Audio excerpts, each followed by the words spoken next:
Hi, my name is रति और आप मुझे देख रहे हैं RN रति नर्सिंग एकेडमी पर। आज जो टॉपिक हम डिस्कस करने वाले हैं बहुत ही कॉमन टॉपिक है।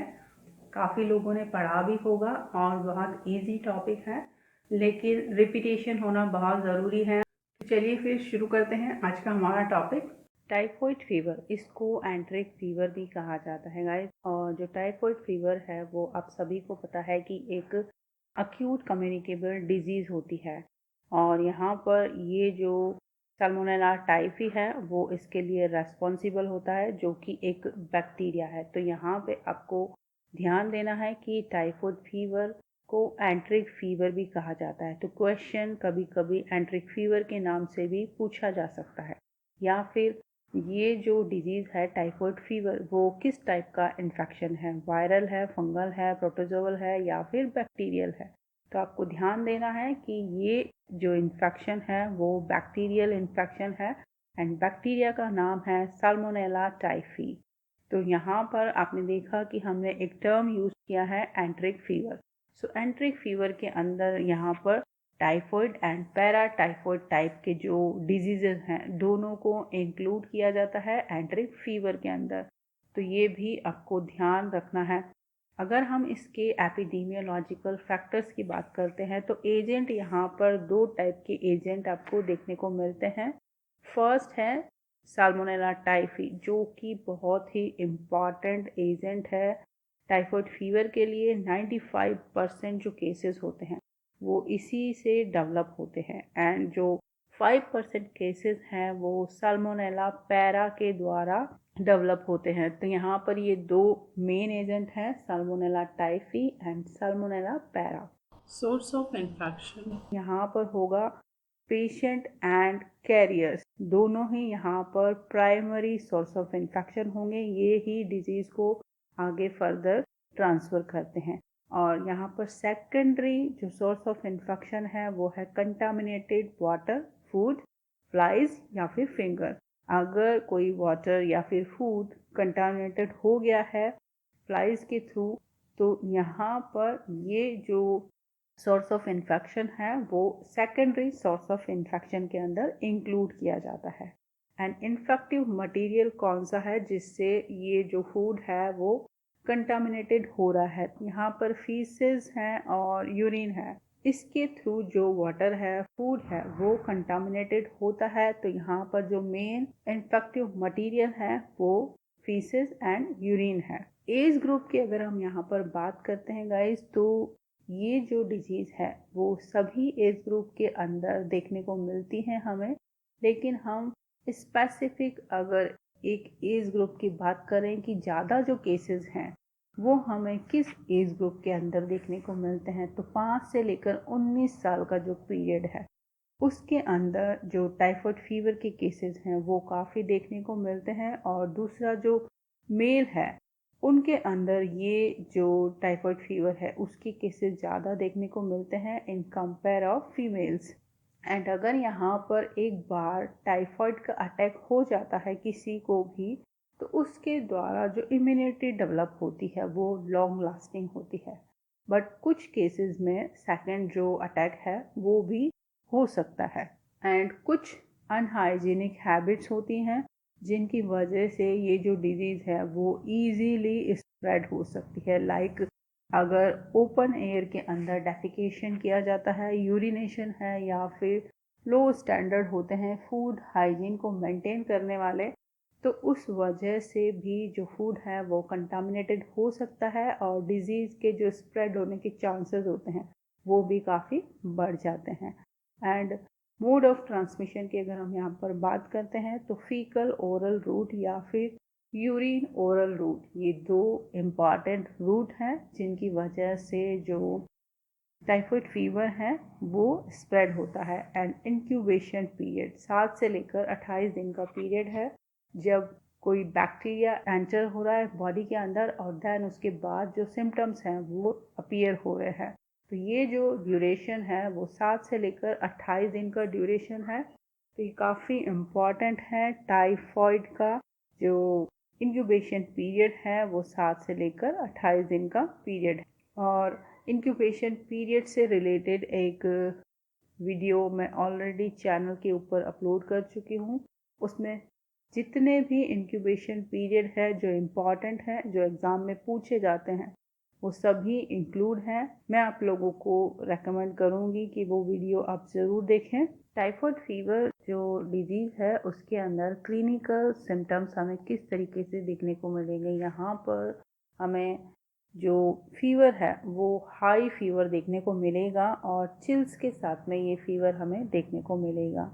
एंड जो प्रोड्रोमल स्टेज है उसके अंदर malaise, headache, cough and sore throat की जो कंडीशन है वो भी यहाँ पे हमें देखने को मिलेगी और साथ में एब्डोमिनल पेन और कॉन्स्टिपेशन की कंडीशन।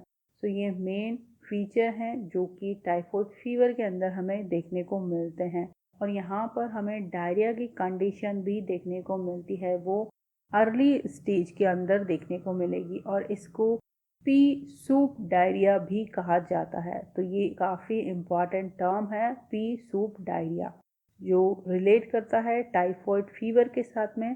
तो आपको इसको याद रखना है कि अगर कभी एग्ज़ाम में आपको पी सूप डायरिया से रिलेटेड कोई क्वेश्चन पूछ लिया जाता है तो आपको ध्यान होना चाहिए कि ये जो टर्म है वो टाइफाइड फीवर से रिलेटेड है।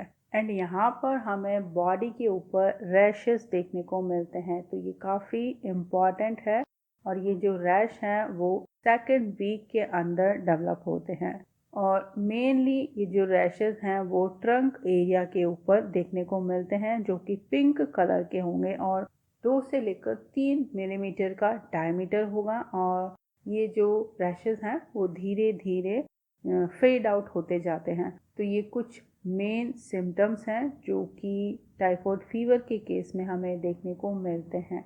अब हम बात करेंगे कि टाइफाइड जो फीवर है उसको हम किस तरीके से कंट्रोल कर सकते हैं। तो अगर हम किसी स्पेसिफिक कैंडिडेट को ट्रीट कर रहे हैं, कम्युनिटी लेवल पर नहीं ट्रीट करके किसी एक पेशेंट को ट्रीट करते हैं, तो यहाँ पर उसके लिए हम क्या स्ट्रेटजी यूज़ में लाएंगे। सबसे पहले नोटिफाई करते हैं इस तरीके की केसेस को, देन उनको आइसोलेट कर दिया जाता है कि ये जो डिजीज़ है फिर फर्दर आगे और नहीं स्प्रेड हो, क्योंकि आपने देखा कि यहाँ पर जो सोर्स ऑफ इन्फेक्शन है वो पेशेंट खुद भी होता है और कैरियर्स भी होते हैं।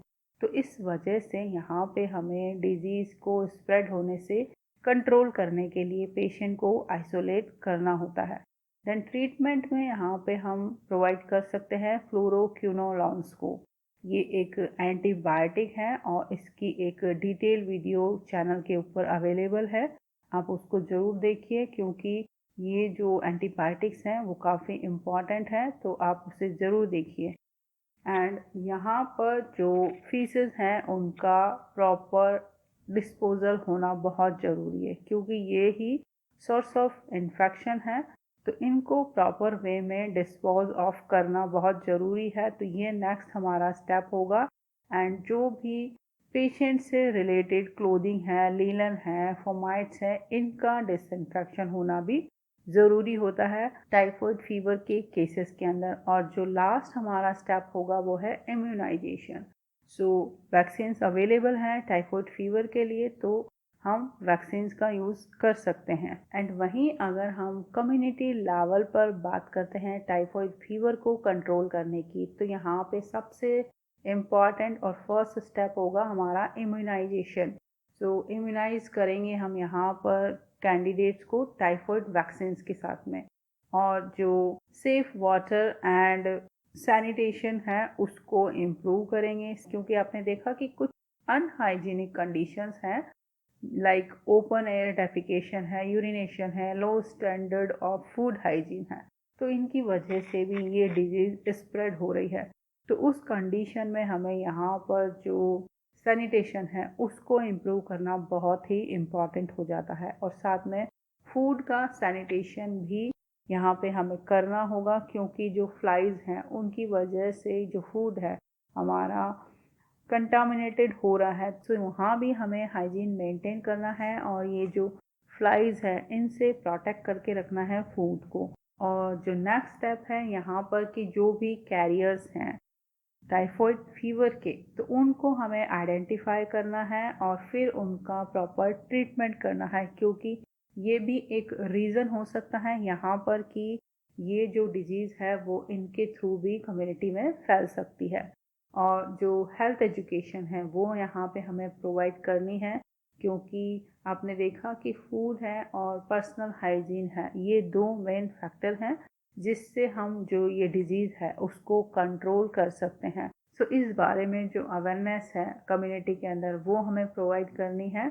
ये जो टाइफाइड का वैक्सीन है वो आपको किन कंडीशन में रेकमेंड किया जाता है, क्योंकि जो हेल्दी पर्सन होते हैं उन सभी के लिए ये ज़रूरी नहीं है कि उन सभी को टाइफाइड का वैक्सीन लेना चाहिए, लेकिन कुछ केसेस ऐसे होते हैं जहाँ पे रेकमेंड किया जाता है कि आपको टाइफाइड का वैक्सीन लेना चाहिए। लाइक अगर आप खुद एक कैरियर हैं तो फिर उस कंडीशन में आपको वैक्सीन रेकमेंड की जाती है, या फिर आप किसी कैरियर के क्लोज कांटेक्ट में आए हैं एंड हो सकता है कि आप किसी ऐसे एंडेमिक एरिया के अंदर ट्रैवल करने वाले हों इन फ्यूचर, तो वहाँ पे आपको पता है कि टाइफाइड के जो केसेस हैं वो ज़्यादा होते हैं, क्योंकि जो वाटर सप्लाई है वो प्योरली जो सेफ वाटर सप्लाई नहीं होती है, तो इस वजह से फिर आपको टाइफाइड होने की जो पॉसिबिलिटीज़ है वो ज़्यादा बढ़ जाती हैं। तो उस केस में भी जहाँ पे आप ट्रैवल करने वाले हैं ऐसे एंडेमिक एरियाज में, तो उससे पहले आपको रेकमेंड किया जाता है कि आप जो टाइफाइड के वैक्सीन्स हैं उनको लगवाएं एंड देन उसके बाद ही जो आपका ट्रैवल है उसके अकॉर्डिंग उसे प्लान करें। या फिर जो लेबोरेटरी वर्कर्स होते हैं उनको भी ये जो वैक्सीन है वो रेकमेंड की जाती है, क्योंकि उनका एक क्लोज कांटेक्ट होता है इस तरीके से, तो उनको भी अपने आप को प्रिवेंट करना होता है टाइफाइड फीवर के साथ में। तो इन लोगों को भी जो टाइफाइड वैक्सीन है वो रेकमेंड की जाती है। तो अभी हम देखेंगे यहाँ पर हमारे पास दो टाइप के वैक्सीन है। एक जो वैक्सीन है वो इंजेक्टेबल फॉर्म में है और दूसरा है जो ऑरल फॉर्म में है, कैप्सूल इसके होते हैं। तो यहाँ पर ये दो फॉर्म आपके पास अवेलेबल है।